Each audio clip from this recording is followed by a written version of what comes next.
sont de même, je suis comme ça. Le peintre des 4 saisons, mercredi 19h30 sur TV Rogers.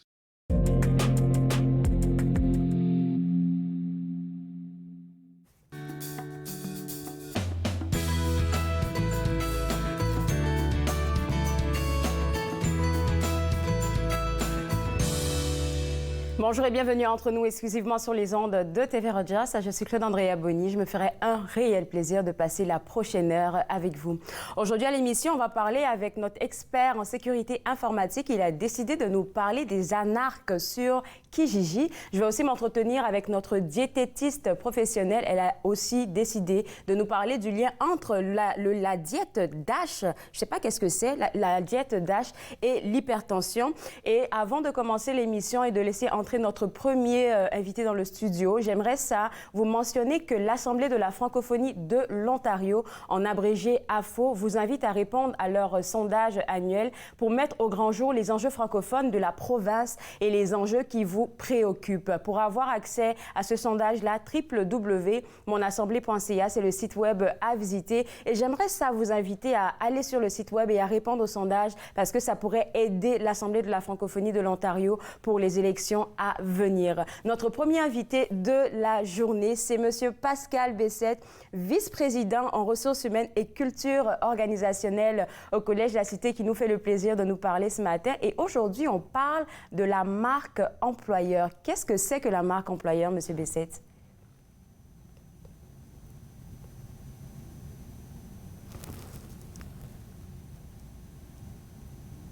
Des talents, c'est vraiment l'image que l'organisation projette en tant qu'entreprise. Et c'est pas uniquement l'image qu'elle projette à l'externe, parce qu'on pense souvent à la marque employeur par rapport à l'externe, mais c'est également l'image qu'elle projette vraiment à l'interne. Donc, c'est pas tout d'investir dans un beau site web, de mettre beaucoup de publicité dans les réseaux sociaux pour attirer les bons candidats, mais c'est beaucoup aussi d'investir dans ses propres employés. Donc, la marque employeur, c'est vraiment un ensemble de mesures pour faire rayonner l'organisation auprès, oui, des futurs candidats, mais également auprès de nos employés. Donc ça, c'est à mon avis, un inconditionnel. On ne peut pas parler de marque employeur sans parler de nos employés actuels. Puis c'est vraiment se poser des questions. Il faut vraiment se poser des questions pour établir notre marque employeur parce que c'est vraiment l'image qu'on veut projeter auprès de nos futurs candidats et après ça, auprès de nos employés qui vont rester pendant plusieurs années au sein de notre organisation. Donc, pourquoi une personne déciderait de venir travailler pour notre organisation? Qu'est-ce qu'on est capable d'offrir à nos employés comme conditions de travail, l'environnement, le climat de travail, les avantages, l'expertise, les chances de promotion, de perfectionnement. Puis pour quelles raisons, puis ça pour moi c'est une des principales, pour quelles raisons nos employés veulent-ils demeurer à notre emploi? Donc c'est vraiment de se poser ces questions-là pour bien se positionner comme organisation. Parce que c'est vraiment pas, on peut pas juste investir des sommes importantes à l'externe si on ne se soucie pas dans un premier temps de l'interne, donc de nos employés. Donc, même avant de rayonner à l'externe, je pense qu'il faut vraiment briller à l'interne. Donc, ça, pour moi, c'est un incontournable. Je suis très d'accord avec vous. Et puis, je vois que dans votre titre, là, vous êtes aussi vice-président ressources humaines et culture organisationnelle. J'aimerais savoir s'il y a une différence entre la culture organisationnelle et la marque employeur. Parce que, de mon point de vue, c'est sensiblement pareil. La marque employeur, c'est un peu le véhicule qu'on utilise pour promouvoir, partager notre culture organisationnelle. Okay. Donc, tous les efforts qu'on fait mois après mois, année après année, pour travailler sur la satisfaction de nos employés, l'engagement de nos employés, toutes ces initiatives-là qu'on met en place au fil des années, c'est ce qui crée notre culture, donc l'engagement de nos employés. Et par la suite, c'est tous ces éléments-là qu'on essaie, en bon français, de packager, puis qu'on tente de communiquer avec notre marque employeur, à la fois à l'interne que je mentionnais, mais également à l'externe pour dire si vous venez chez nous, voici ce à quoi vous allez avoir droit, puis comment vous allez être en mesure de vous épanouir comme employé au sein de notre organisation. La dernière question avant notre première pause, ça serait de savoir pourquoi, en général, pourquoi une institution aurait besoin d'une marque employeur? Pourquoi c'est si important? Oui, absolument, absolument. Surtout en 2022, également, avec les 2 dernières années qu'on vient de passer, la pandémie, la guerre des talents est de plus en plus féroce et il faut trouver une façon de se démarquer. Puis la façon de se démarquer auprès de la concurrence au niveau des organisations comme employeurs, c'est vraiment de promouvoir qui on est comme organisation, qu'est-ce qu'on a à offrir comme organisation pour les nouveaux candidats qui vont venir travailler chez nous. Puis une fois à l'emploi, quels sont les avantages comme employé de poursuivre, de rester plusieurs années au sein de notre organisation. Donc, c'est vraiment un incontournable, comme je mentionnais, parce que c'est tellement difficile, de recruter, mais c'est également difficile de retenir. Donc, il faut vraiment mettre l'emphase, les efforts nécessaires sur la marque employeur. Écoutez, je vais vous garder avec moi. On va prendre une bonne petite pause et on revient juste après pour continuer de parler de la marque employeur du Collège La Cité. Vous regardez Entre nous exclusivement sur les ondes de TV Rogers.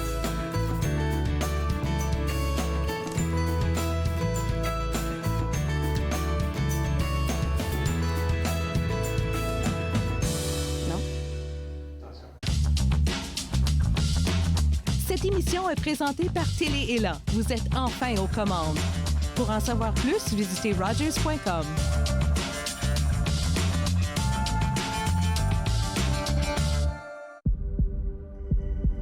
On peut souffrir, être blessé, être écorché, ralenti, désemparé, même paralysé. Mais rien ne peut nous abattre, car nous sommes bâtis sur des fondations solides, inébranlables comme notre mission. Combattons. Combattons ensemble.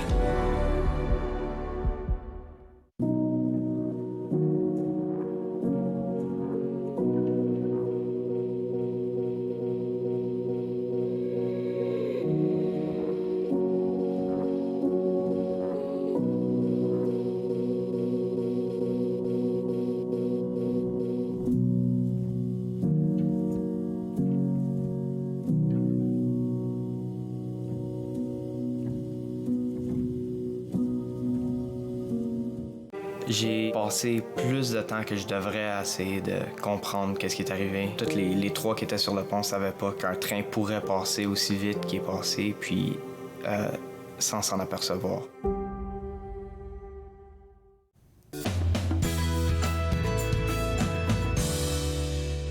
De retour entre nous exclusivement sur les ondes de TV Rogers, on parle toujours avec Monsieur Pascal Bessette, qui est le vice-président ressources humaines et culture organisationnelle du Collège La Cité. On a défini avant la pause ce que c'était que la marque employeur. Donc maintenant, on va faire les curieux et puis demander, c'est quoi la marque employeur du Collège La Cité? Bien, pour La Cité, considérant le type d'organisation qu'on est, notre marque employeur, c'est assurément et incontestablement les membres de notre personnel, parce que c'est vraiment eux qui façonnent notre image, qui façonnent notre réputation et qui créent le milieu de travail dynamique et positif qu'on a depuis plusieurs années. Donc, la façon qu'on a développé notre marque employeur, en réalité, c'était vraiment de permettre aux candidats potentiels de voir et d'en savoir plus sur leurs futurs collègues et gestionnaires. Donc, toute la démarche qu'on a entreprise de A à Z au niveau du développement de notre marque employeur a impliqué des membres du personnel, à la fois du personnel administratif, personnel scolaire, personnel de soutien, tant à temps plein qu'à temps partiel. Donc, on voulait vraiment un inventaire important là, d'employés pour vraiment bien définir qui nous sommes puis de bien projeter la vraie image auprès de nos candidats potentiels. Parce qu'on voulait vraiment que les gens puissent nous découvrir. Puis on voulait surtout être aussi accessible virtuellement, notamment à cause des 2 dernières années qu'on a passées là, en pandémie, un petit peu en virtuel, isolé. Et puis on voulait se faire connaître également, pas uniquement en Ontario, pas uniquement à Ottawa, mais aussi au Canada et à l'international. Donc cette marque-là, considérant qu'elle est virtuelle, elle est numérique, bien tout le monde y a accès maintenant. Donc c'est de la façon c'était ça notre marque employeur, c'était vraiment les concepts en arrière là, de notre marque. Et puis quand on parle de votre marque employeur qui va jusqu'à l'international, là, c'est quoi que vous mettez en avant? Est-ce qu'il y a je ne vais dire pas des thématiques, mais est-ce qu'il y a des valeurs que vous mettez en avant pour bâtir cette marque employeur-là? Absolument, absolument. Donc, nous, on voulait vraiment promouvoir nos valeurs institutionnelles qu'on a actuellement là, dans notre plan annuel. Donc, on a vraiment mis sur pied un comité de travail multifonctionnel au départ de la démarche, puis vraiment faire ressortir quelles étaient les principales valeurs. Oui, nos valeurs organisationnelles, mais également quelles sont les valeurs qu'on voit émerger à travers les diverses équipes, à travers les divers départements, puis quels sont les avantages d'y travailler. Donc, pour pouvoir vraiment démontrer clairement à ceux qui s'intéressent à la cité quel est l'environnement dans lequel ils vont venir travailler, puis à quoi ils vont avoir droit, dans quel type d'environnement ils vont pouvoir œuvrer, progresser, s'épanouir. Donc oui, c'est important vraiment de bien définir nos valeurs universelles par rapport à la marque employeur. J'aime bien ce que vous êtes en train de dire là et que j'espère que d'autres institutions prendront exemple parce que j'ai lu quelque part que concernant la marque employeur, c'est pas tant de dire OK, si vous venez travailler chez nous, vous allez gagner tel nombre de dollars, tel nombre d'assurance maladie et tout ça. Non, non, non. Comment l'employé va se sentir dans l'environnement dans lequel il va évoluer? Parce que veut pas, là, je pense que notre génération, on est tout le temps en train de changer de boulot. Donc, comment retenir cette main-d'œuvre-là que vous avez? Je pense que c'est ça le plus important pour une institution. Absolument. Il y a un dicton qui dit on choisit on choisit une organisation puis on quitte un superviseur. Donc, c'était vraiment important pour nous, de vraiment permettre là, aux gens de donner la marque employeur parce que une marque employeur, on ne la développe pas pour augmenter le nombre de candidatures. On fait une marque employeur pour attirer les bonnes candidatures, avoir un bon arrimage entre le candidat et l'organisation pour que la personne, qu'il y ait une adéquation entre la personne et l'organisation pour que la relation soit bonne à long terme. Donc, c'est vraiment la façon qu'on a développé notre marque, puis un peu dans notre démarche, une des étapes de notre démarche, c'était de sonder les employés actuels au collège et de donner des qualificatifs pour décrire leur milieu de travail, de décrire leurs collègues. Et il y a des mots très, très forts dans cette démarche-là qui ont ressorti.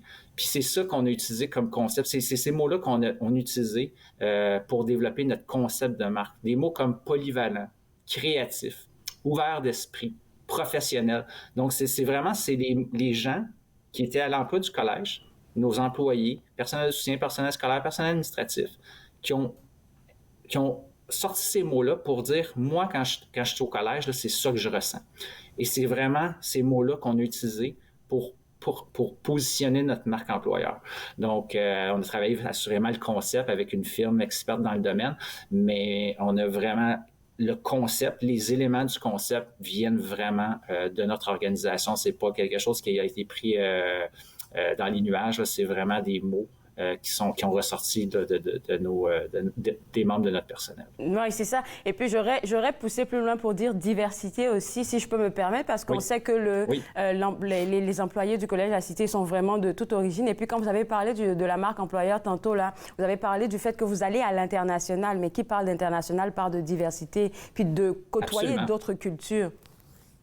Absolument. Puis, c'est vraiment un élément qui fait partie de notre ADN, je dirais. Donc, c'est un élément qu'on a pris vraiment au sérieux avec l'arrivée de notre plan stratégique qui prend justement fin cette année, le plan stratégique I-23, où on a mis beaucoup d'emphase sur le volet EDI, donc équité, diversité, inclusivité. Donc, assurément, notre marque employeur, on voulait pas utiliser ces mots-là, mais on voulait, dans ce qu'on projette, que ça ressorte. Donc, quand on regarde notre mosaïque, par exemple, la mosaïque qui rassemble nos employés de notre marque employeur, on voit cette diversité-là. On voit des gens qui proviennent de divers horizons. Donc, on voulait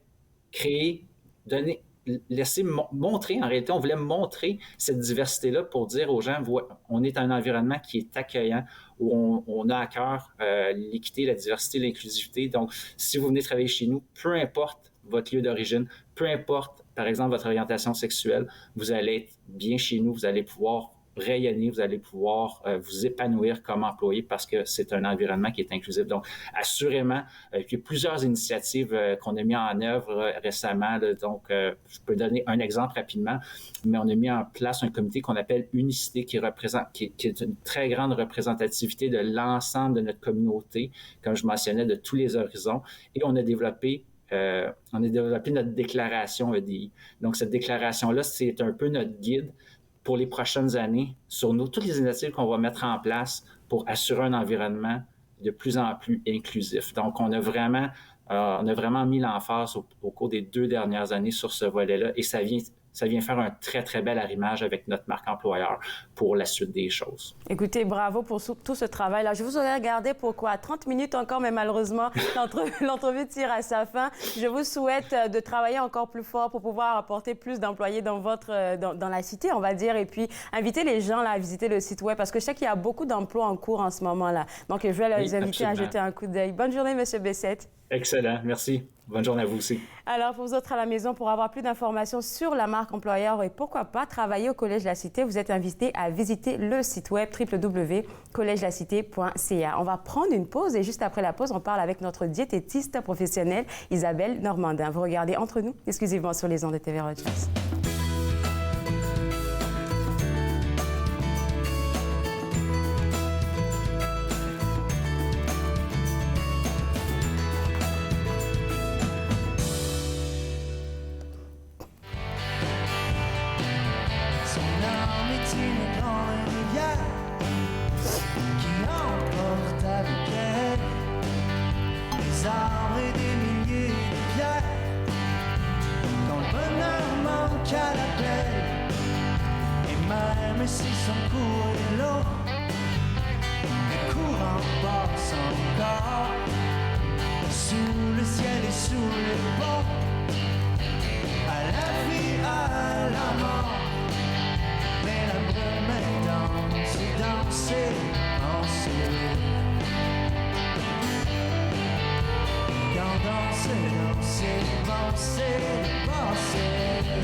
De retour entre nous exclusivement sur les ondes de TV Rogers. On parle maintenant avec notre diététiste professionnelle Isabelle Normandin. Et aujourd'hui, on parle de l'hypertension et du lien avec la diète DASH. Je ne sais pas ce que c'est que la diète DASH. On va en parler un peu plus tard. Mais tu nous viens avec des statistiques par rapport à l'hypertension.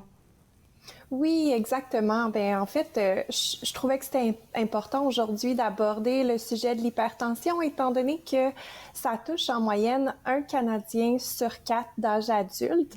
Et ces taux-là tendent à augmenter avec l'âge. Donc, on regarde, par exemple, dans la tranche d'âge de 70 à 79 ans, c'est environ 60% des hommes et 69% des femmes qui sont diagnostiqués avec l'hypertension. Donc, je me disais que c'était un sujet, en fait, là, à aborder au cours de ma chronique aujourd'hui. Je suis tout à fait d'accord avec toi. J'ai un oncle dernièrement qui a été diagnostiqué hypertendu et puis il était comme « Oh, ça me surprend » et puis le médecin lui a dit quelque chose dans le genre « Non, non, non, c'est par rapport à qu'est-ce que vous avez eu comme comportement qui a mené à ça. » Absolument. Puis c'est très, très relié avec la nutrition. C'est sûr qu'il y a un facteur génétique ici, mais la nutrition peut avoir des impacts très négatifs ou très positifs en fonction là, de ce qu'on mange sur l'hypertension.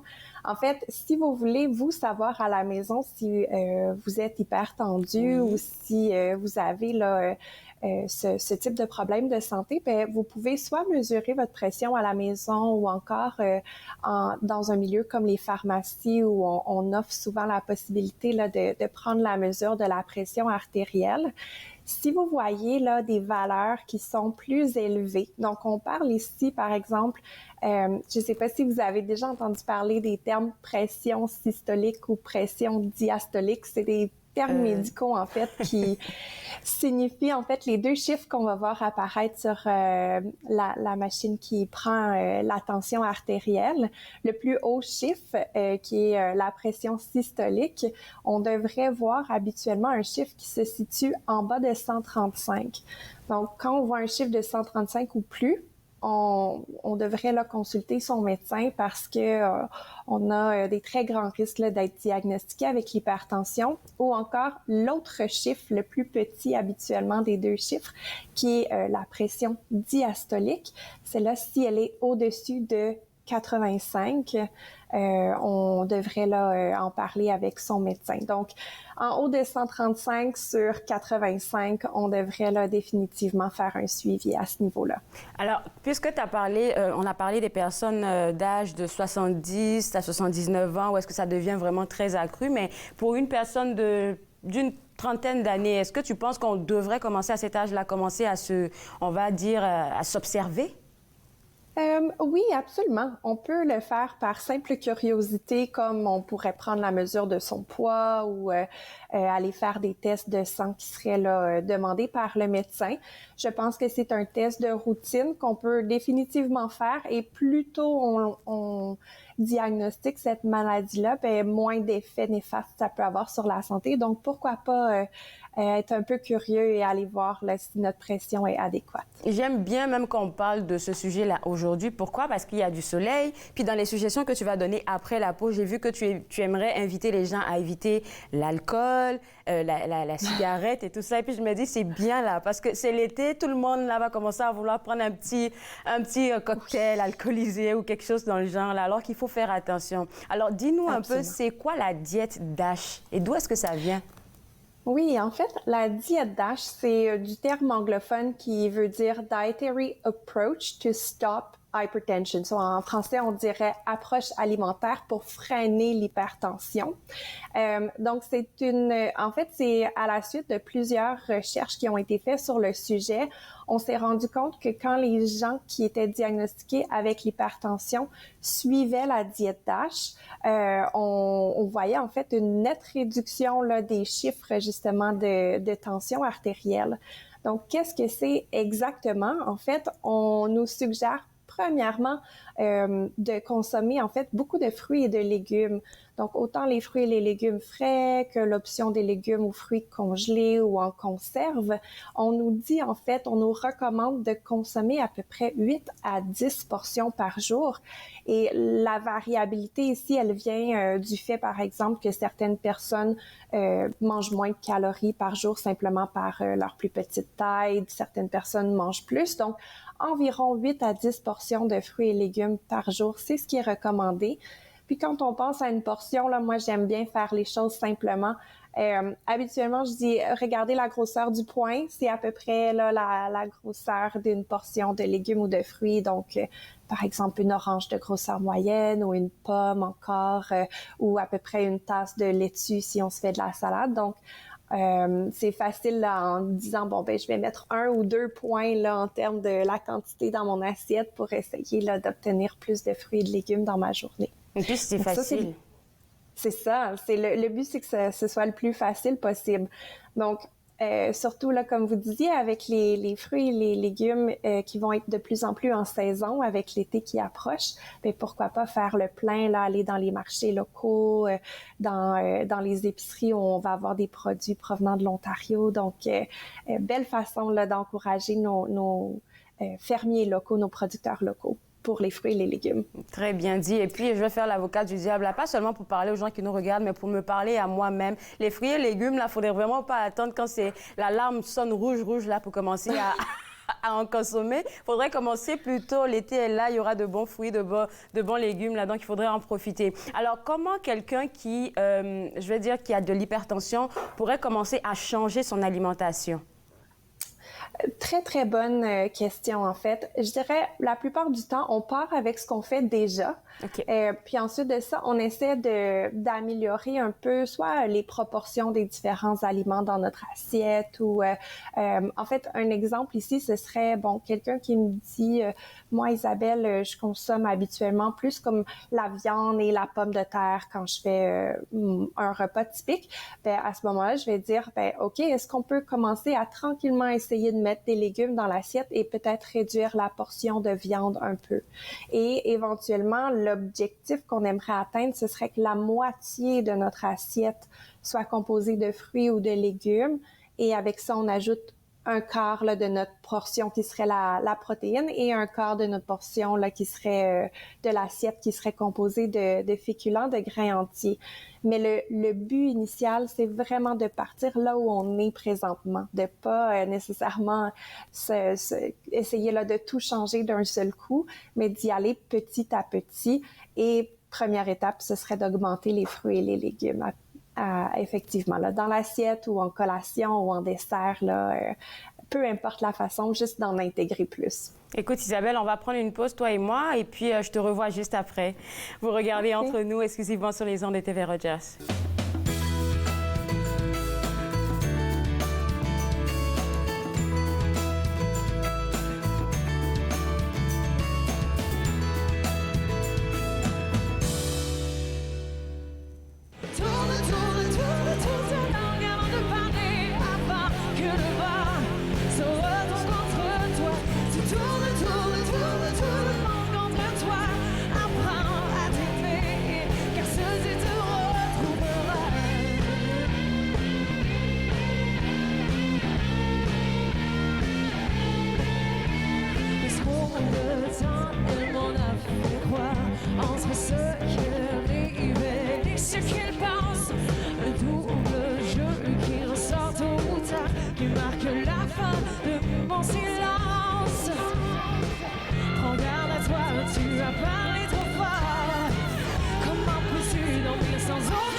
De retour entre nous exclusivement sur les ondes de TV Rogers, on parle toujours avec notre diététiste professionnelle Isabelle Normandin qui nous parle aujourd'hui de la diète DASH qui pourrait aider à baisser la pression artérielle. Et puis avant la pause, tu mentionnais comme ça que tu invites les gens à inclure plus de légumes et de fruits dans leur alimentation. Et j'aime bien ça, que tu sois, je vais dire, terre à terre avec nous. Tu donnes des exemples concrets qu'on peut tout de suite la mettre en pratique. Et puis moi, ma question concernant les légumes dont tu parlais tantôt, là, il ne faudrait pas enlever tous les nutriments en les faisant cuire longtemps. Est-ce que... OK. C'est une bonne question. En fait, je vous dirais que pour ma part, je suggère en fait plutôt de miser sur l'inclusion des légumes, peu importe la façon dont on les mange. Donc, oui, c'est vrai que la cuisson, certains types de cuisson, en fait, peuvent amener une perte de nutriments. On pense, par exemple, à des légumes qui seraient bouillis dans l'eau. On va perdre une partie des vitamines, par exemple, qui vont aller justement là, dans l'eau de cuisson. Donc, à ce moment-là, oui, c'est vrai qu'on perdrait certainement un peu de valeur nutritive, mais c'est déjà beaucoup mieux d'avoir ces légumes-là bouillis si on les apprécie de cette façon-là que de ne pas avoir de légumes du tout. Je pense par exemple là, à la tranche d'âge justement dont on parlait plus tôt, les 70 ans et plus. Donc, parfois au niveau même des textures, c'est important là, de considérer ce qu'on peut manger, ce qui est adéquat pour nous. Donc, des fois, d'avoir des légumes un peu plus mous, par exemple, une fois qu'ils sont cuits ou cuits au four même, c'est à privilégier. Même sauter à la poêle, Isabelle. sauter à la poêle quand on fait un petit stir-fry ou quelque chose du genre. Donc oui, absolument, on devrait en fait favoriser une variété de façons de manger nos aliments. Puis pour en fait amener l'idée contraire un peu là de bon ben quand je fais cuire mes aliments, je perds un peu là des nutriments. Il y a des situations où ça aide en fait de cuire les légumes pour absorber en fait plus les nutriments. Je vous donne l'exemple de la tomate. Quand on cuit la tomate, on a davantage accès à la vitamine A que ça contient. Donc, ça peut être là une bonne façon de manger la tomate, par exemple, autant crue que cuite en sauce ou peu importe. Ben merci, je vais me jouer les connaisseuses maintenant là, pour donner cette information-là. Je ne la savais pas. On va continuer. Là, on a parlé des légumes et fruits où tu demandes de consommer 8 à 10 portions par jour. Je vais suivre tes notes. Les prochains points, c'est les produits céréaliers. Exactement. Donc, les produits céréaliers sont très importants. On le sait, au niveau des fibres alimentaires, c'est bon pour la digestion. Ça aide également à réduire la pression artérielle. Donc, on essaie de favoriser davantage des produits céréaliers qui seraient de grains entiers. Oui. On en a déjà parlé ensemble à l'émission. Donc, d'aller vers le pain brun, par exemple, ou vers le riz brun, même si ce sont des bons choix. La prochaine catégorie, en fait, d'aliments qui fait partie de la diète DASH, ce serait les laits et substituts. Donc, on vous suggère d'en consommer à peu près 2 à 3 portions par jour. On le sait, le lait et les aliments de produits laitiers sont riches en calcium, en vitamine D, qui est la vitamine soleil. Donc, avec le beau temps qui arrive, raison de plus de parler de la vitamine D. Les produits laitiers, en fait, sont recommandés au travers de la diète DASH. On recommande les produits laitiers qui sont plus faibles en gras. Donc, par exemple, le lait 1%, ou encore aller avec un yogourt là, de 0 à 2%, ce serait adéquat. Quand on parle des fromages, habituellement, un fromage régulier contient entre 25 et 35% de matière grasse, ce qui est quand même beaucoup. Donc, on nous suggère dans la diète DASH d'acheter nos fromages légers, donc d'aller vers un mozzarella, par exemple, qui serait aux environs de 20% de matière grasse ou encore un cheddar allégé. De cette façon-là, on consomme moins de mauvais gras qui pourrait augmenter la tension artérielle. Merci Isabelle, parce que c'était ça ma question par rapport aux produits laitiers. Là, c'est quoi la matière grasse qu'on devrait choisir? Mais merci, tu as répondu à la question. Le prochain point, poisson, viande et volaille. C'est l'été, il y a plein de barbecues qui s'en viennent. Là, on veut entendre. Qu'est-ce que tu as à dire dessus? Absolument. Oui, en fait, c'est bien là, d'avoir suffisamment de protéines dans notre alimentation, donc d'inclure les poissons, les viandes maigres comme la volaille, par exemple. Ce qu'il faut savoir, c'est que quand on mange la volaille, on peut la faire cuire avec la viande si ça nous permet de garder un peu là, l'humidité, de ne pas trop assécher notre viande, mais on ne consomme pas la peau sur la volaille. Donc, on enlève la peau avant là, de consommer notre poulet ou notre dinde ou notre canard, par exemple. Donc, les viandes où on a aussi retiré le gras excédent, là, vous savez, des fois, on voit le gras à la surface de notre morceau de viande. Donc, on peut couper ce gras-là avant de la faire cuire. Ça va aider à consommer moins de mauvais gras qui pourraient augmenter la pression artérielle. Et finalement, ben, pour ce qui est du poisson, on suggère en fait d'en manger à peu près 2 à 6 fois par semaine pour aider autant avec la pression artérielle que le cholestérol, par exemple. Donc, c'est un bel ajout et sur le barbecue, ça se fait très bien là, de manger du poisson également. Écoute, je viens d'un pays qui est rempli de poissons, là, donc je comprends qu'est-ce que veut dire. Mais il y a des personnes qui sont allergiques aux poissons. Dans ce cas, par quoi est-ce qu'elles pourraient remplacer ça? Donc, on parle aussi beaucoup des légumineuses. Donc, les légumineuses sont des protéines qui sont très, très riches en bons nutriments, qui ne contiennent pas de cholestérol, pas de mauvais gras.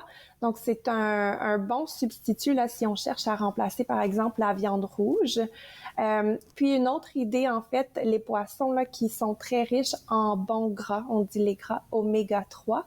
On peut retrouver ces gras-là dans d'autres produits, comme par exemple dans l'huile d'olive ou encore dans la graine de lin. Donc, ce sont des produits à favoriser quand on fait la cuisson. Par exemple, de cuire notre viande ou nos légumes avec un peu d'huile d'olive ou encore de rajouter un peu de graines de lin dans un smoothie le matin. Ça peut nous aider à avoir ces bons gras-là. J'étais en horreur devant les grains de lin, là, mais j'ai vu que c'est pas pire, là. Quand tu l'ajoutes à quelque chose, c'est pas pire. Ça tue personne. OK, il va nous rester juste deux minutes, là, malheureusement. Oui. J'aimerais ça aller avec tes recommandations, parce que c'est ma partie préférée, là. Limiter la consommation d'alcool. Oui, absolument. Donc, ici, c'est pas nécessairement une question d'éliminer complètement l'alcool de notre diète. C'est certain qu'on veut limiter, par contre, les quantités qu'on va consommer. Donc, avec l'été qui arrive, comme tu nous le disais tout à l'heure, là, il faut faire attention. On dit là de limiter, donc de ne pas boire tous les jours. Ma recommandation habituelle, c'est de maximiser à 2 fois par semaine et de consommer 1 à 3 verres au maximum à chaque fois. Deuxième affaire, là, c'est ne pas ajouter du sel durant la préparation des repas. Donc, le sel, là, je pense que c'est un gros défi pour tout le monde. Absolument. Le sel, en fait, fait augmenter la pression artérielle. On le sait, hein, des fois, quand on mange un repas très salé, on va sentir que nos doigts gonflent ou encore d'avoir de la rétention d'eau là dans les pieds, par exemple. Donc, ça fait augmenter la pression artérielle. On a déjà discuté ensemble dans une précédente chronique de la lecture d'étiquette. Donc, oui. Quand on achète un produit à l'épicerie, allez regarder sur l'étiquette nutritionnelle, puis à côté de sodium, on essaie de chercher des produits qui contiennent moins de 5% de sel. Et comme tu nous le disais, pas de sel à la table ou dans la cuisson. On favorise plutôt les épices ou les herbes fraîches. Je suis d'accord avec toi. On va essayer aussi. Cesser de fumer. Absolument. Cesser de fumer, c'est très, très important pour essayer d'abaisser la pression artérielle. Vous pouvez là vous référer, par exemple, à votre médecin de famille si vous en avez un pour connaître les cliniques de cessation tabagique. Il y a aussi là plusieurs ressources offertes en ligne, donc vous pouvez aussi consulter votre pharmacien si vous cherchez à recevoir de l'aide pour la cessation tabagique. Merci beaucoup Isabelle. Là, j'ai une petite suggestion pour toi pour notre prochaine chronique. On pourrait peut-être parler de la nutrition chez les femmes enceintes. Je ne sais pas qu'est-ce que tu en penses. Ce serait une très bonne idée, effectivement. Parfait. Donc, c'est un deal, toi et moi. Merci beaucoup et puis on se voit une prochaine fois. Oui, merci. À la prochaine. Alors, pour vous autres à la maison, si vous voulez avoir accès à notre diététiste professionnel, ça sera au www.sfestottawa.ca comme c'est inscrit à l'écran.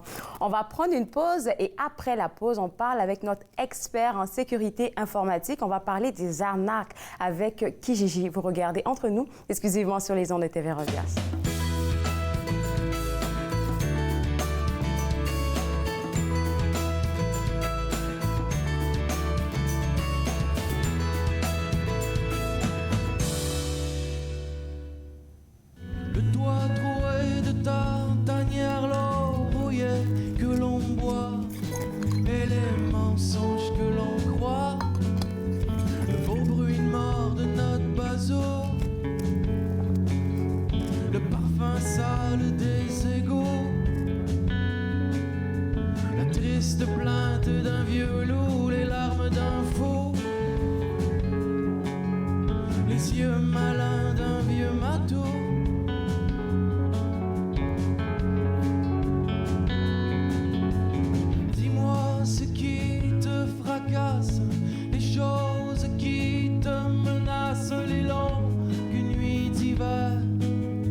De retour entre nous exclusivement sur les ondes de TV Rogers. On parle maintenant avec notre expert en sécurité informatique, Jean-François Soriol. Et j'aime bien quand il passe à l'émission parce qu'au sorti de ta chronique, on est tous des mini-experts. Et aujourd'hui, on parle des arnaques sur Kijiji. Je pense que tout le monde, Jean-François, connaît Kijiji, mais pour ceux qui ne savent pas c'est quoi Kijiji, est-ce que tu pourrais nous expliquer un peu ça? Absolument, absolument. Bon vendredi 13. Oui. Juste en passant comme ça. C'est vendredi 13. Kijiji. Kijiji, c'est un des sites les plus populaires pour être capable de vendre des choses en ligne. Il y a d'autres sites sur Amazon, c'est Marketplace, sur Best Buy, tu peux vendre des affaires. En tout cas, l'idée est que tu as quelque chose à vendre ou tu veux acheter quelque chose. Tu vas sur ce site-là et il y a des gens qui ont un paquet de photos des différentes choses qu'ils veulent vendre et toi, tu peux acheter quelque chose ou tu peux... T'as une vieille chaise de ta grand-mère que tu veux vendre, tu peux aller sur Kijiji, tu peux poser des photos et présenter l'information sur ce que tu veux vendre. Bon, parfait. Le problème est que sur ces sites-là, c'est pas tout du bon monde comme vous et moi. Ah oui. Malheureusement, il y a des gens qui vont sur des sites comme ça parce que nécessairement, il faut partager un certain niveau d'information pour pouvoir être rejoint par quelqu'un qui veut acheter notre chaise. Faut présenter diverses informations, mais une bonne chose, ces sites-là ont remarqué que oui, il faut donner de l'information, mais les sites offrent des façons de communiquer ton information sans avoir à donner ton vrai numéro de téléphone cellulaire, ton vrai email ou ton email personnel ou quoi que ce soit d'information personnelle. Sur ces sites-là, l'idée est qu'il faut donner de l'information. Mais quelle est l'information que tu vas partager puisque, malheureusement, puisque c'est accessible à tous, tu es comme en train de dire aux gens que je suis une cible victime, une cible potentielle. Parce que tu présentes l'information et tu dis « Rejoignez-moi pour acheter ma chaise ». Parfait. Le problème, c'est que les gens dont le désir est néfaste, il y a différentes façons. L'idée est que ils veulent peut-être obtenir plus d'informations sur toi pour éventuellement voler ton identité. Oui. Donc, obtenir d'informations bancaires. Si toi, tu fais un virement au travers de ta banque pour envoyer de l'information, pour envoyer le paiement, peut-être que ça va te donner un peu plus d'informations. Il y a différentes façons pour faire en sorte que tu puisses rejoindre la personne sans avoir à donner d'informations. Donc, c'est un petit peu ça qui est essentiel en termes de façon de se protéger. Il faut savoir que, oui, je veux vendre ma chaise. Mais il y a plein de gens qui vont essayer d'entrer en contact avec moi pour me donner un lien. Ils vont dire, ils vont trouver une façon. La photo que tu as envoyée, je la vois mal. Clique sur ce lien-là et ça va me donner une façon d'avoir une meilleure photo. Jamais. Mais il y a des gens qui veulent vendre leur chaise. Ils veulent. Ça fait des années qu'elle est dans le garage, là, puis je veux la vendre, ma chaise. Fait que, il y a quelqu'un qui veut la vendre. J'ai eu 3 personnes qui veulent acheter la chaise. Cette personne-là a l'air super intéressée. C'est ce que ces arnaqueurs-là vont faire. Ils vont prétendre être super intéressés. Mais regarde, il y a une dernière petite chose. Clique sur ce lien-là, là, ça va me donner une meilleure photo. Jamais. T'as toujours... Je vois ta tête aussi. T'as tout compris. Maintenant, j'ai tout compris, là. Jamais on clique dans un email de quelqu'un qui nous envoie quelque chose comme ça, parce que c'est ce qu'il désire faire. Créer une certaine crise ou une certaine rapidité pour te faire décider de cliquer, de choisir, de tout ça, sans avoir eu le temps de penser. Donc, il y a plein de façons de faire. Ils vont demander plus d'informations personnelles. C'est quoi ton email? C'est quoi ton numéro de téléphone? On se souvient que pour beaucoup de nos sites Internet, comme nos emails, comme Disney Plus ou quoi que ce soit, on demande d'utiliser une authentification à 2 facteurs. On se souvient où, lorsque je rentre mon user ID et mot de passe, je reçois un texte sur mon téléphone. Ben oui, mais si je donne mon numéro de cellulaire à tout le monde, déjà, ils ont une façon d'essayer de arnaquer mon téléphone et de appeler Rogers, appeler Kudo et leur dire « je suis Jean-François Soriol et j'ai besoin de faire transférer mon téléphone parce que je l'ai perdu puis parce que ça coûte trop cher. » Ils font ça. Les compagnies de téléphone ne devraient jamais faire transférer un téléphone sans beaucoup de vérification. Mais si t'es là, puis ils racontent une salade, ma mère est morte, puis j'ai besoin de... Ils vont raconter une salade pour faire transférer ton téléphone, parce que maintenant, ils connaissent ton téléphone cellulaire. Et là, au travers du fait que tu as partagé ton numéro de cellulaire pour faire vendre ta chaise, là, maintenant, ils ont téléphone cellulaire, ils ont pris possession de ton numéro de téléphone et là, ils sont capables de rentrer dans ton email, dans quoi que ce soit, parce que c'est eux maintenant qui vont recevoir le code de authentification de facteur. Donc, dans toutes ces transactions-là, première chose, ils veulent obtenir plus d'informations. Ton vrai email, ton numéro de cellulaire, retenez ces informations-là comme la prunelle de vos yeux, les gens. C'est ça qui est important. Premièrement, ils vont essayer d'obtenir plus d'informations. Si ça fonctionne, ils ont déjà obtenu assez de détails pour peut-être éventuellement voler ton identité, ces choses-là. Donc, tous les détails, une fois, quand quelqu'un te contacte, jamais tu donnes ton nom, jamais tu donnes ton information avant que tu aies validé qui ils sont, si c'est toi qui les rappelles après, plein de choses comme ça. Mais là, avec le contexte du téléphone, l'idée est que sur ces sites-là, il y a une façon de rester dans le site. Tu mets ton information, mais Kijiji t'offre une façon d'avoir un email qui est dans Kijiji. Donc, personne ne te rejoint par ton email à toi, mais ils rejoignent ton compte dans Kijiji, sans connaître ton email personnel ou quoi que ce soit. Et là, il dit, je suis intéressé à acheter ta chaise. Parfait. Tu les recontactes au travers de ça parce que toi, Kijiji t'a envoyé un email à toi, mais au travers de l'information qu'ils ont reçue sur Kijiji. Donc, là, l'acheteur potentiel de ta chaise ne connaît pas ton email, quoi que ce soit, mais il communique avec toi au travers du service d'email de Kijiji. Toi, tu réponds au travers de ça, puis là, tu peux organiser ce que tu veux pour faire une rencontre en personne. Si tu fais une rencontre en personne, ils viennent chercher ta chaise. Ne sois pas tout seul quand ils viennent chercher ta chaise, je t'en prie. Écoute, Jean-François, là, tu es en train de nous faire peur.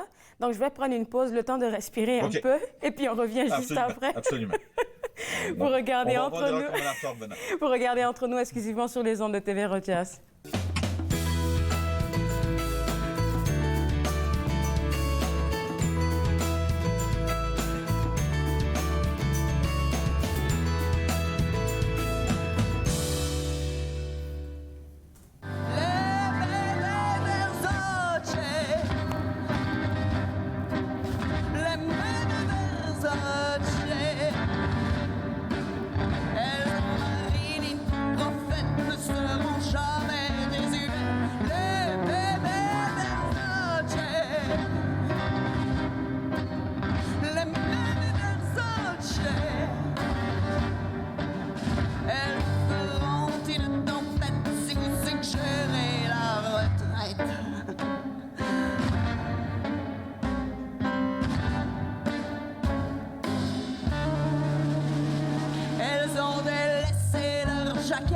Pour des jupons, c'est plus mignon.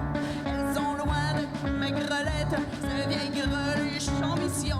La haute couture est en vedette dans leur tiroir rempli de dettes. Et les corsets ont légion, taille de guêpe pour faux bourdons.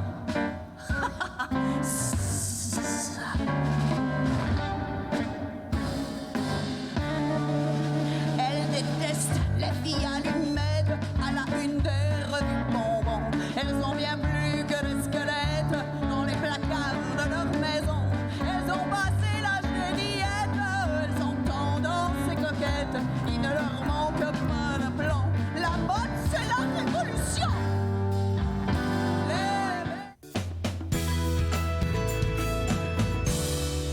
De retour entre nous exclusivement sur les ondes de TV Rogers, on parle toujours avec notre expert en sécurité informatique, Jean-François Sauriol, et on parle des arnaques sur Kijiji. Avant la pause, on a dit qu'il ne faudrait pas partager son numéro de téléphone, il ne faudrait pas partager son adresse courriel.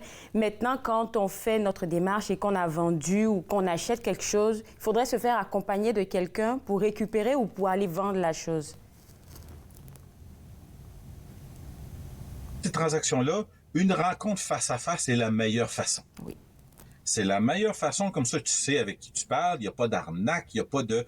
Ils veulent vraiment ta chaise, ils viennent voir ta chaise. Oh, peut-être qu'ils vont essayer de te négocier un 5 piastres de moins, un 10 piastres de moins. Ça marche. Mais avant d'entrer en contact, avant de faire quoi que contact que ce soit, sur Kijiji, chaque personne qui fait des transactions sur Kijiji, qui achète ou qui vend, ils ont un compte. Puis le compte est identifié avec un nombre de contacts positifs. À côté de ton compte, un petit chiffre qui dit, j'aurais dû le mettre sur mon acétate, qui indique le nombre de contacts positifs que tu as eu. Donc, si tu as vendu plein de choses, puis que tous les gens qui ont acheté tes choses sont heureux, ils ont mis un commentaire disant que tu es un bon vendeur. Un peu comme sur Amazon. Si tu veux... Ah, tout à fait. Comme Amazon, comme... il y a plein de sites qui font ça aussi, que tu as un espèce de profil avec un sigle qui indique si tu es une personne fiable. Bon. Quelqu'un qui a un site, qui a un compte, puis ils n'ont pas de chiffre à côté. Il y a un chiffre 1 ou 2. OK, je suis pas sûr. Ils ont 250 positifs. Ah, là, déjà, je sais que cette personne-là a des chances d'être une bonne personne, puis une personne qui agit bien sur ces sites-là. Donc, déjà là, entrer en contact avec quelqu'un qui est nouveau sur Kijiji, c'est comme quand on lit quelque chose sur YouTube. Si le compte existe depuis 2 jours, ben c'est probablement un robot. Si la personne vient juste de rentrer sur Kijiji, ils ont probablement créé un faux compte ou un compte bidon où ils veulent entrer en contact avec du monde pour essayer de faire. Et Kijiji fait des choses régulièrement, tous les semaines, tous les mois, pour éliminer certains de ces comptes-là. Donc, premièrement, ça prend un compte qui a un bon profil, qui a un profil avec un sigle qui indique qu'ils sont une personne fiable. Alors là, je peux leur rentrer en contact, ils ont juste un 1 ou un 2 à côté de leur nom, là. X n'est pas question, on passe à quelqu'un d'autre. Puis c'est sûr qu'on veut la vendre, notre chaise, parce qu'elle est dans le garage depuis longtemps. Mais faites attention parce que c'est ce que ces gens-là cherchent. Ils cherchent des gens qui ont « je veux la vendre dans le bout de chaise ». Fait que je vais régler avec n'importe qui. Mais c'est ça le problème. Eux, ils cherchent des gens comme ça, puis ils vont trouver. Donc, c'est sûr que ça prend un bon sigle. On résiste parce qu'il y a des gens qui vont dire « Ah, sur le site de Kijiji, je peux pas envoyer l'information que je veux. Donne-moi ton email et comme ça, on va faire échanger. » Non, on reste dans le site de Kijiji pour s'assurer qu'on n'a pas besoin de donner nos informations personnelles et toutes ces choses-là. S'ils nous demandent l'information additionnelle, c'est sûr que c'est non. Donc, rencontre face à face avec un ami. Si on vend notre chaise, c'est important d'avoir quelqu'un avec nous parce que, tu sais pas, il y a un monsieur qui était tout seul pour vendre son auto. Il y a 2 personnes qui sont venues. Ils ont dit, on va essayer l'auto. Le gars est sorti de l'auto pendant qu'il faisait le tour de l'auto pour aller en arrière pendant que les 2 étaient en avant. Les gars sont poussés avec son auto. Non. Il n'y avait pas d'information vraiment. Puis, qu'est-ce que tu veux? Ben là, la police s'en est mêlée, mais éventuellement, ils ont retrouvé. Mais c'est pour ça que si tu as 2 personnes, avant de procéder, avant de donner la chaise, avant de mettre la chaise dans l'auto, bon, là, il y a une conversation qui se fait, les argents sont payés. Il y a des choses, des fois, qu'on vend, qu'il n'y a pas nécessairement un contact, où ils vont dire « Ah, j'ai de la misère, je peux pas me rendre, mais je vais t'envoyer quelqu'un de fiable, je traite avec Pure Later ou je check avec... » Puis il y a quelqu'un qui arrive à ta porte avec un T-shirt de Pure Later. Hey! Ils sont arrivés Non. à ce point-là, mon Dieu. Ah. Et puis un T-shirt de Pure Later, c'est facile de se trouver ça. Et puis, moi, je suis Pure Later, je travaille avec Georges Urtubise, puis je viens ramasser l'argent pour que après ça, il va t'envoyer la chaise. Non. Mais non. Donc, rencontre face à face, jamais cliquer dans un lien qui est offert. Souvent, ils vont cliquer dans un lien. Enfin, ça, c'est aussi pour les autos. Tu veux vendre ton auto, ils vont dire, j'ai besoin du rapport démontrant que l'auto n'a jamais été accidentée. Ils appellent ça Carfax en anglais. Et donc, il veut dire, j'ai besoin de ça. Tu envoies ça, ils vont dire, ah non, moi, je trouve que c'est de l'information probablement piratée. Clique sur ce lien-là, et là, ça va authentifier l'information que tu me prouves. Encore là, tu veux la vendre, ton auto. Fait que tu cliques sur le lien, c'est déjà trop tard. Parce que là, ils ont ramassé de l'information, ils ont peut-être infecté ton ordinateur, mais aussi sur certains sites, tout ce qu'ils veulent, c'est que tu ailles payer le 20$ pour faire valider ton Carfax. Tout ce qu'ils font, c'est essayer de te ramasser 20$ de toutes les personnes qui vendent une auto. Puis eux autres, après qu'ils ont eu le 20$, ben, ils arrêtent de contacter avec toi, mais ils ont eu ce qu'ils voulaient. Ils t'ont envoyé sur un site, toi, tu as payé le 20$, puis c'est ce qu'ils veulent seulement. Donc, il y a plein de petites arnaques, puis ils vont t'envoyer vers un site d'expédition. On va dire, je traite avec telle place. Puis surtout, si tu vas acheter dans des régions différentes, ça peut être, il y a plein de ces choses-là. Restez à l'intérieur du site de Kijiji. assurez-vous que c'est un compte qui est réputable, donc il y a une bonne réputation. Puis assurez-vous de jamais donner d'informations privilégiées. Puis lorsque vous avez un contact avec quelqu'un, un site public, si vous avez besoin de traîner votre chaise. C'est sûr qu'on n'ira pas au magasin pour aller traîner ma chaise, mais s'ils viennent chez vous, seulement une fois qu'on a eu des contacts positifs comme ça, et après ça, ils viennent chercher la chaise, assurez-vous d'avoir quelqu'un avec vous lorsqu'ils viennent chercher la chaise. Et puis, tu as dit toujours, il va nous rester quelque chose comme 45 secondes, là, d'éviter au maximum de travailler avec des personnes ou bien même d'avoir rapport avec des personnes qui vont créer un sentiment d'urgence dans le genre, il faut cliquer sur le lien, il faut faire vite parce que je veux la chaise, mais parce que tu as envie de vendre, tu vas le faire, mais non, tu vas te faire arnaquer.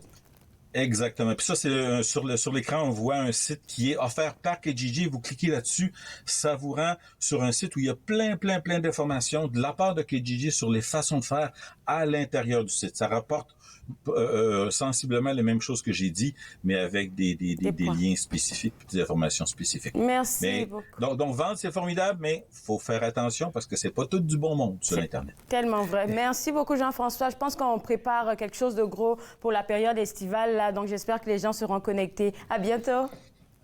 Merci. Bonne fin de semaine. www.gfsecurity.com, c'est le site web de notre expert en sécurité informatique. Nous, on se revoit juste après la pause. Regardez entre nous, exclusivement sur les ondes de TV Rogers.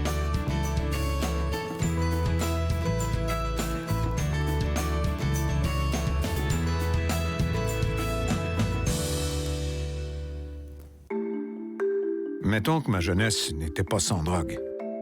Je dis quoi, mon ado?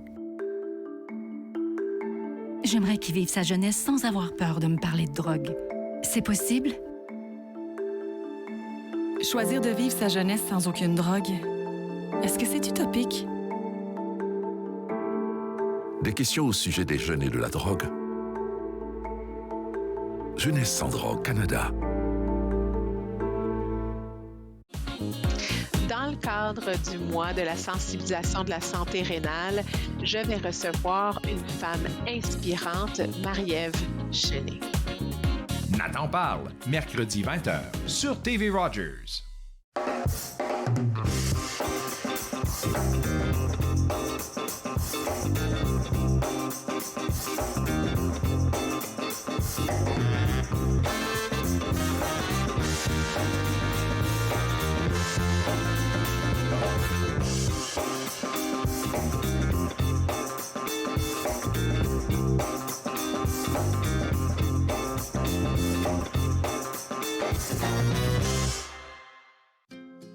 À la prochaine émission, quelques idées de sandwich pour un lunch rapide en camping.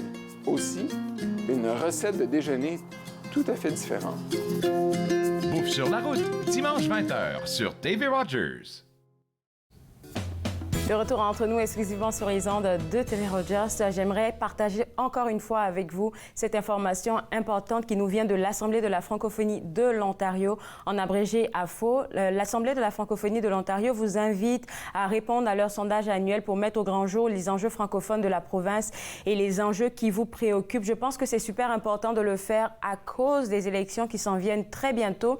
Pour le faire, c'est simple, www.monassemblée.ca, c'est le site web à visiter. Vous répondez au sondage, ça va vous prendre quelque chose comme 20 minutes. Et juste après avoir répondu au sondage, là, peut-être que vous serez les heureux gagnants des cartes cadeaux qui vont être offertes par l'AFO. Donc, on vous invite encore une fois à visiter le site web www.monassemblée.ca et puis à répondre au sondage qui va sûrement aider la francophonie dans son entièreté. Écoutez, moi, je me suis fait le plaisir de passer cette heure avec vous. On sera de retour lundi à partir de 11h pour avoir une grosse émission parce que lundi, nous allons vous présenter en exclusivité quelques reportages qu'ont préparés les étudiants en journalisme et communication du Collège La Cité. Je vais aussi m'entretenir avec deux artistes franco-ontariens de leur participation au festival intitulé Changer d'air qui se tiendra très prochainement à Lyon, en France. Et on va discuter avec un expert de l'Institut du Savoir Montfort. Tout ça et bien plus ce lundi à partir de 11h. Je vous souhaite un bon week-end. Bye bye. Faites-nous part de vos commentaires en composant le 613-521-2323 par courriel sur Facebook et Twitter.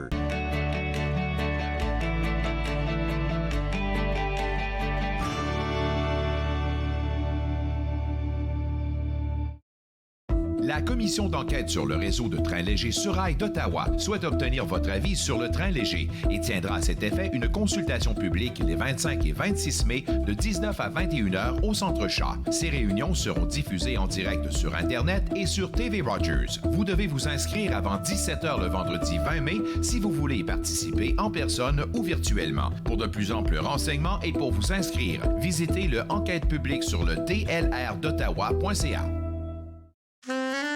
À la prochaine émission Promenade dans le temps, je vous invite à découvrir le cimetière historique Notre-Dame d'Ottawa, qui est le plus important cimetière catholique de la capitale, ainsi que le magnifique pavillon Tabaret, qui est le symbole de l'Université d'Ottawa depuis plus d'un siècle. Promenade dans le temps, mardi 19h30 sur TV Rogers.